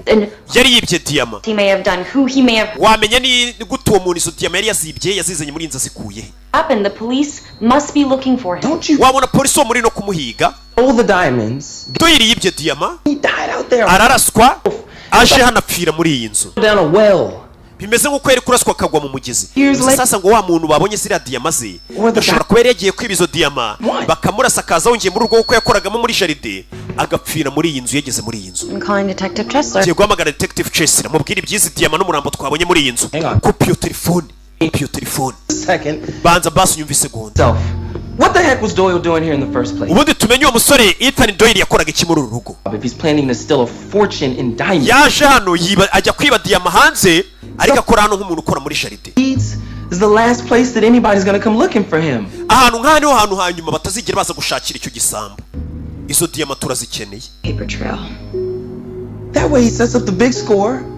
Nobody knows about this place and he can just hide here. Bivuze ko icyo gisambo cyaragiye kwiba izo diyama kikaza kwishano kikaba gifira ko cyakoraga akazi. Getting shot and ko gukora mu busitani. Bivuze ngo niho hantu nacyo cyari kizi ko nta muntu wakiyasanga. Izo diyama rero nta muntu uzazibona. Those diamonds. Zira diyama ntabwo twazigumana ariko. What are we gonna do about that? What do you mean? If we do this, then the police put us under a microscope. So how does that gonna look? Nitujyana izi diyama polisi baratangira batunekaneka byato na hato. Urakeka bari butekereza iki? Turabasobanurira. It was Leonard's money, that it was his safety net. Turababwira tere n'amafaranga yari wona ditwe twashyize muri safe deposit box. Believe us, even if we don't end up in jail, we could still lose this. Umva niyo polisi tadufunga twayisobanurira ko hano hantu barahatwambura barabona dufitemo amanyanga menshi. Yereka n'ubundi byose nago tubikeneye. We have each other. Mu gihe ngufite nawe mfite n'izi nzu bazitwaka n'amafaranga nta kibazo ariko tukumva dutekanye. Sheri ibyo ndabirambiwe. Not enough anymore. I told you I'm not going back to the way things. Nakubwiye ngo sinshaka gusubira mu bukene nari mbayemo. Ibyo wicara ubizi. Pretend it never happened? None twigire ngaho bino bintu bitigeze biba. How? Ndaza kubyitaho. You gonna do that? Urabikora hiki? This house belongs to us now. Ubu ni yacu. Our future. Na hazaza hacu. Gonna let anybody take that away from. Ntabwo natuma inzu hari umuntu uzanga yitwake. Ibyo bintu uvuga ngo ugiye kuri polisi kuvuga ngo wabonye umurambo mu nzu na diyama. Ubyibagirwe. Iyi ni inzu yacu na hazaza hacu. Iyi ni inzu umuntu wese muri Amerika ataba afite. Bifitwe n'abantu bake n'umuvunya bazi. Ibi ndaza kubyitaho.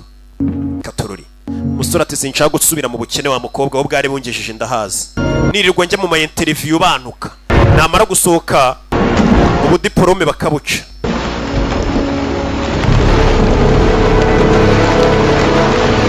Yeah.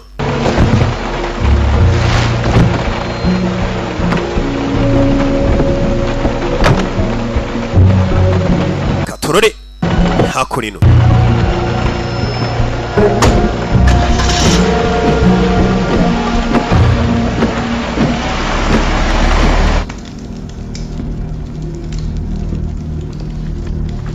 Musore yaje hano.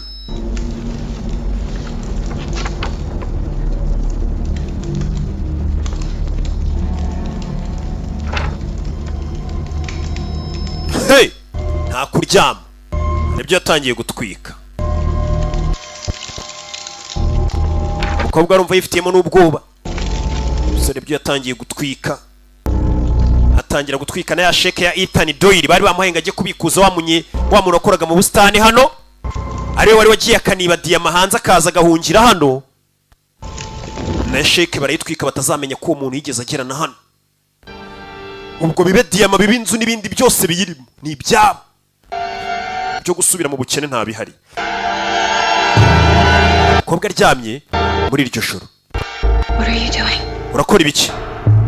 Cicika. Hari umuntu uri mu nzu yacu. Where did you get that? Iyo mbodo yikuye hehe? Umuntu uri mu nzu umusore yamwumvishe. Hey! Uri mu nyubako? Katorori. Umuntu uri mu nyubako. Adam. Rufa uri. Duhamagara 911 duhamagare polisi hari umuntu uri mu nyubako. Hari uwabinjiranye. Bimeze bita umusore ni imbunda yikuye hehe? Hari mu nyubako yabo. Katorori. Ninde? Waje. Yakigurano. Rufa uri.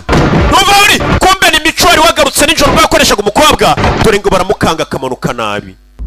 Yamanutse nabi akubita umutwe hasi dora amaraso. Sinzera ko warokoka.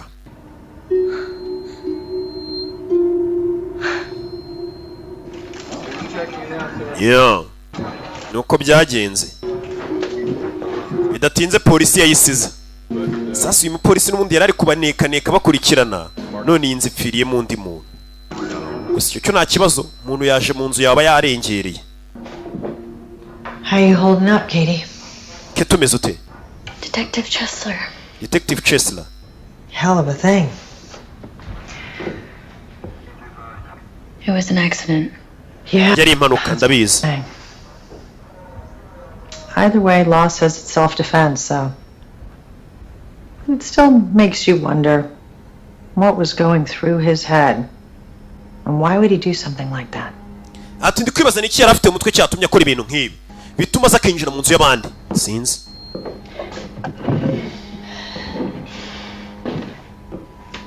Something had to set him off.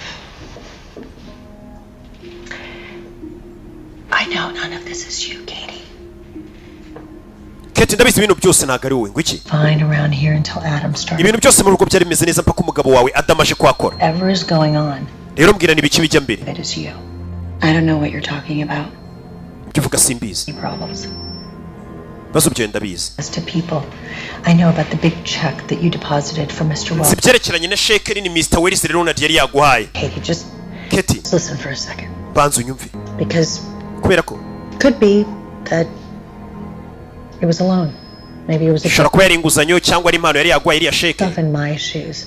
Ariko ndashaka kwishyira umwanya wawe. How all of a sudden everything just drops in your lap. Sinibaza ukuntu byose byese biza bikakugwaho. Inzu. Old guy died in his sleep. Ati bari abantu bavuze ko bari abapima bapfuye kwira muntu yapfuye asinziriye. But it is not until after he's cremated. Tumaze kumutwika umurambo we. Nibwo wahise ubona ibipapuro bigaragaza ko yagusigiye inzu. Even have a body. Ubu ngubu nta n'umurambo dufite ngo dupime n'iki cyawishe. Die a natural death. Nta n'ubwo ngubu twakomeza ko yapfuye urupfu rusanzwe. I tell you, it's starting to keep me up at night. I would never hurt Leonard. Umvuriya musaza ntabwo namubaza, ntabwo mvuga weho, ntabwo mvuga weho. Iki? Has Adam ever mentioned anyone by the name of Gaskin? Ese Adam yaba yarigeze akubwira umitwa Ray Gaskin? Ngo wundi wibye muri ya restaurant batangira.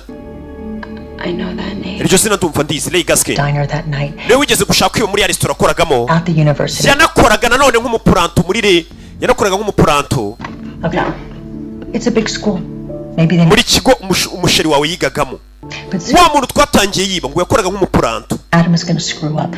It's Adam yinaraza kubyangiza. Don't let him take you down with him. You come to me.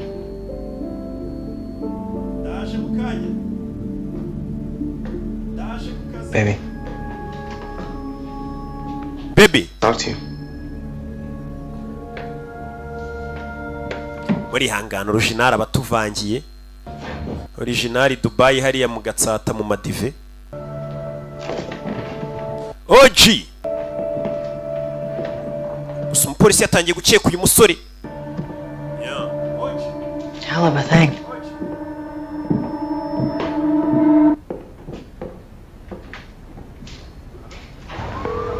Yeah, hakunino.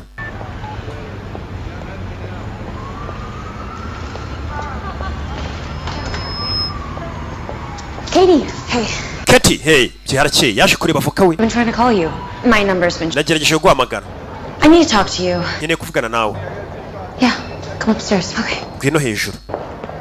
And this detective Chesler, do you believe her? None se detective Chesler wamwizeye? Anything to do with what happened at the. Ese Adam hari icyo arawe yabahuriye n'ibyabaye muri ya restaurant rya joro. Nguko ngo rya joro baza kwiba, wari waje kwiba ngo yari umupuranto mu kigo. Uriya musore Adam yigagamo. Any issues? No. No. Nothing. If the police suspect that Adam had anything to do with his death, they're going to try to find a motive.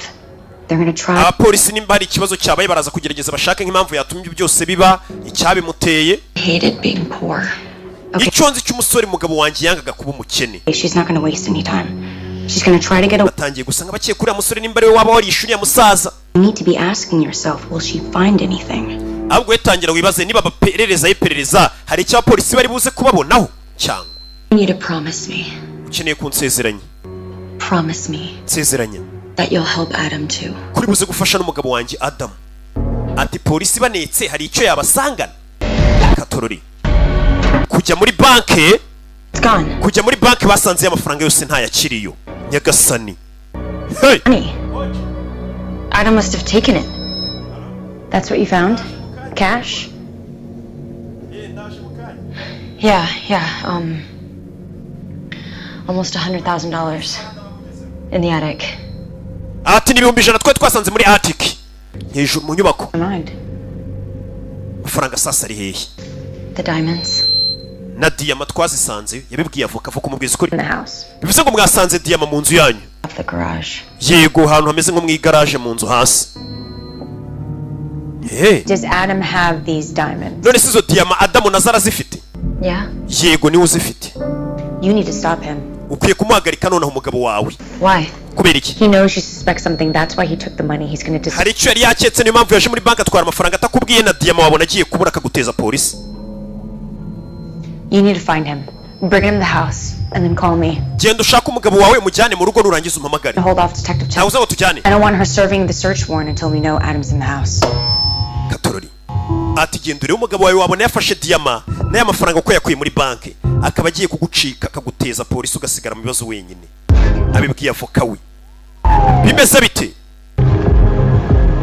Hako nino polisi hakuno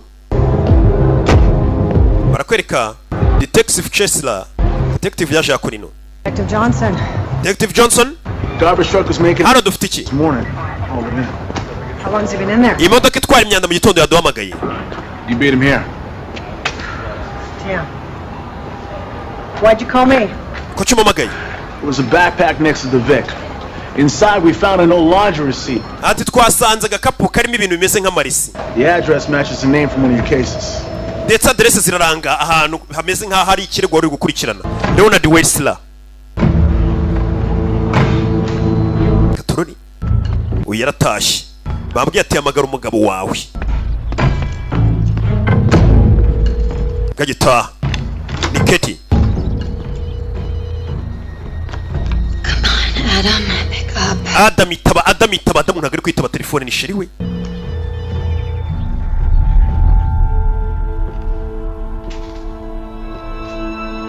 Kuri bano yasanze amafaranga. Where have you been? Adam. Wahoze Adam. The night. Usore gupakira. I wake up in the morning, you're already gone. There's no. Nabyutse mu gitondo nsanga wagiye. All day. Umunsi wose ntiwitabye telefone. The bank? Wagiye muri banki. I need to talk to you about. Hari ikintu nkeneye ko tuganiraho. The money. You're in a lot of trouble. Kuki yotaye amafaranga yose? Hayden. I mean, what's this guy's name? Nabonye uramusore bita Hayden. Nagiye kumuneka. House. Guess what?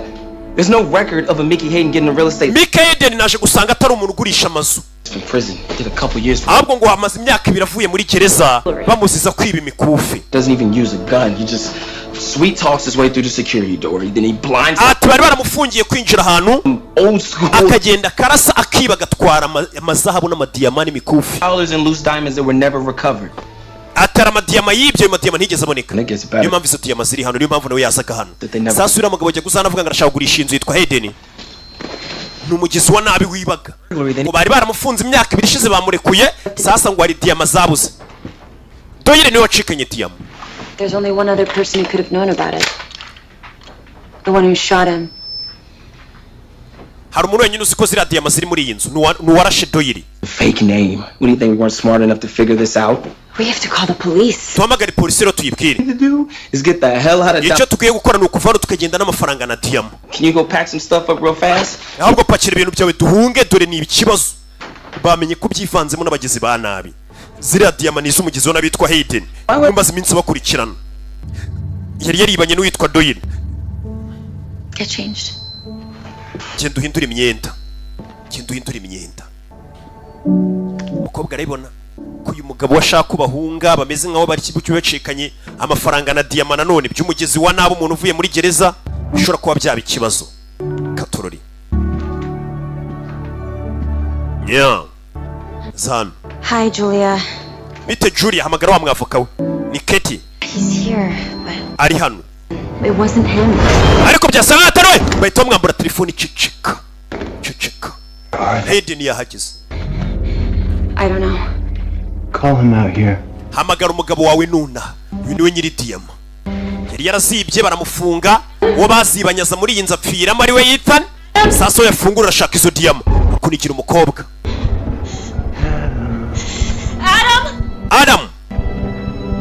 Adam we. Yagasani. Let her go. Mureka agende. Just want the diamonds. I said let her go. Ndashaka izo diyama zanjye ngamureka akagenda. Long time for this. Nategereje igihe kinini ntigirije izi diyama. They are someplace to Kera izo diyama ziri ahantu utazibona. Naked. That's right. Because if I just give you the diamonds, Katorori. Here's the thing now. Nurasora turasa twembi. From there, my gun's gonna go off and it's gonna blow a hole in her. Niyo wandasura aho ngaho uyu mukobwa nawe arapfa. How do we? Let's just talk about this. Reka bino tubiganireho. Sasu Katorore bararasana. Umusore bamushyiramo katururi umukobwa hasi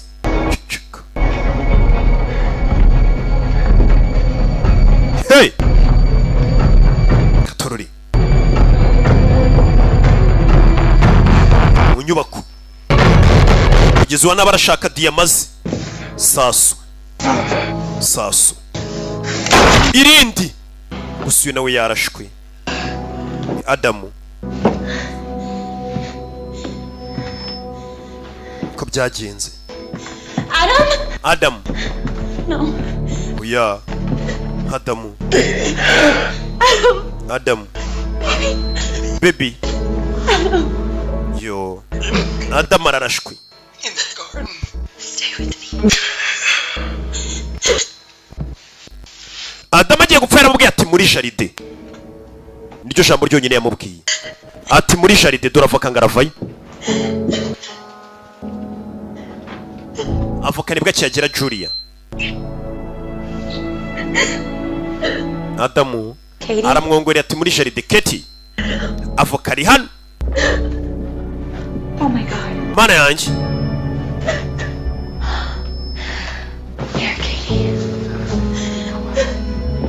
Katorori aza gufasha icara Hey Katie, listen. Katie nyumva We need to look for the diamonds before the police get here.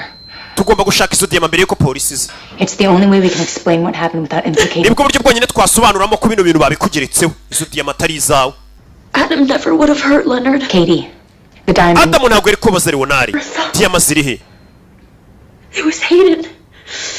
Hayden niwe wabikoze Killed him with an overdose. Hayden niwe wishyuriye musaza Leonari amwicishije imiti nyinshi overdose Medication.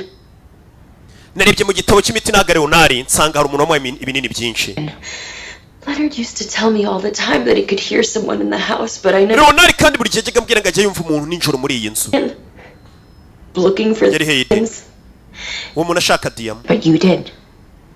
I don't know. diyama wazibonye se simbyumva Why did Hayden shoot Doyle? kubera iki Hayden yarashe Doyle He end up with the diamonds. kuki atatwaye diyama nimba ari we warashe Hayden nako Doyle wandi wakoraga mu stand I mean, how smart do you have to be to decide to rip off your partner, shoot him while the cops are rolling up? atubira yarashe umwunganizi we abonye abapolisi baje kuri miliyoni zisaga 3 ziri muri diyama ziriya diyama zigaze miliyoni 3 aragenda kubita imyaka 2 muri gereza navoka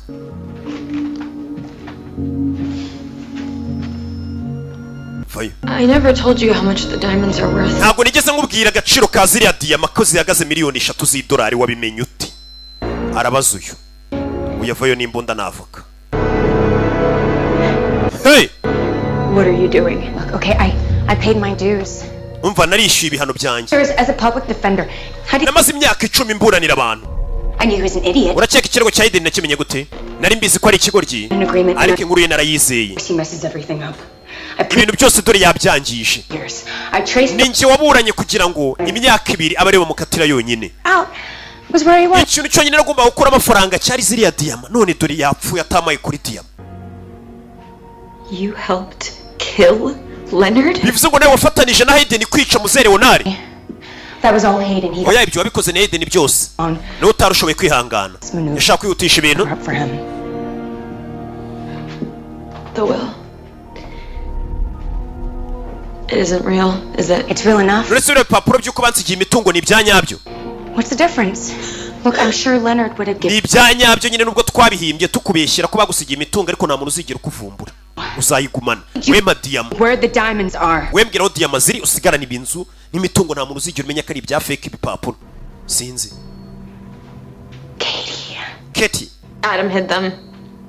Adam niwe wari warahishe izo diyama But I wouldn't tell you if I... niyo naba nzi ahantu diyama ziri ariko sinahakubwira nyagasani You know, that's what I really liked about you. It was never about the money. n'ubundi we ntabwo wigeze wita ku bintu by'amafaranga cyane But I'm sure they'll turn up. These things always do. kano kari buze gukora Katie kumbe detective I'm detective I'm Miss Franklin's attorney. Bayita Julia Brian Kim. Byron Kim, I'm gonna need you to step out so I can see both your hands. If you just get Madamu Julia ndagira ngo ujye ku ruhande mbona amaboko yawe yombi. right now. Jya ku ruhande. No. Jya ku ruhande. You would just listen. Sawa katurori. Detective. Taramurasa. Yaramubangamira. Sasu kuravoka. Yari yarabonaniye kira kigoryi aragifasha kurikirana ikirego cya Hayden amenya ko ari diyama za miliyoni 3 bakomeza gufashanya ngo nibazibona bazagabana. Nawe izo diyama yazishakaga. Ni diyama zari zaribwe na Hayden. Meze neza. Katurori. Uyu sheri we yapfuye nako n'umugabo we. Umugabo wararashwe. Umugabo we ngo nta cyaha cya Muhammad usibye ko ari umuntu witinyiraga ubukene gusa. Avuga ati amahirwe mbonye ntago nayiteshwa. Katurori. Ese diyama ziri he? Uyu Detective Chester nyeneye ubufasha na ambulance none igitaraganya over. Yesa hamagara. Barakwereka ibyo byarabaye. Hashize andi mezi 4. Bira bintu bibaye. Mugabo apfuye.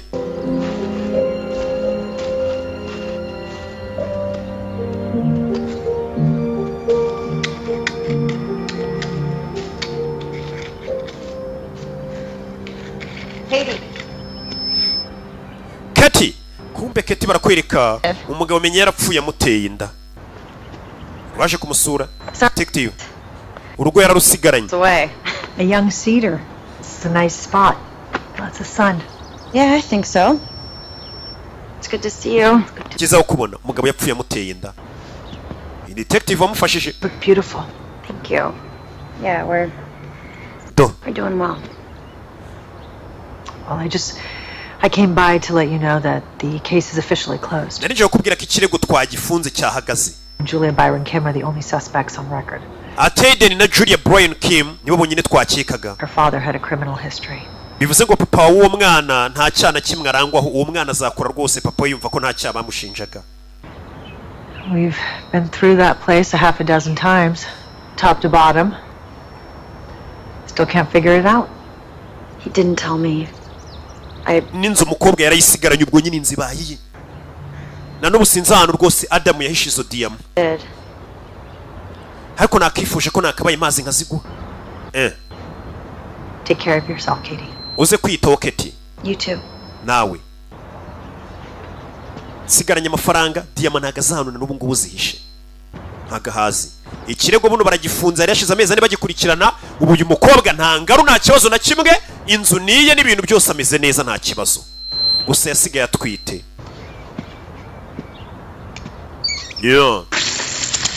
Yaje akurino yibera hano wenyine na ahantu hagari atangira kuhira. Mbega voka yimbwa yamanutse hi. Bimeze bite? Sasa yafunguye amazi hano, amazi akomeza kumeneka agenda hakuryo. Amazi akomeza kumeneka ndagira ukurikire filime. Barakwereka ko no mu bustani munsi y'igiti kiri hano, amazi uko yagakomeje kugenda gwa hano hakuno. Amazi agwa hano. Nta tuntu muri kubona. Nta tuntu muri kubona. Amazi yaraje akomeza kumanuka. Kumbe diyamadora aho umusore yari yarazitabye. Mu yandi magambo Kati na diyama bwarazisigaranye nize. Na diyama ziri hakunino.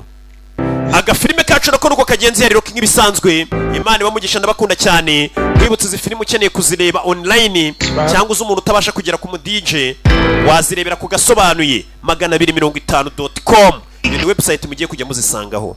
Imana ibamugisha roki entertainment kazanye.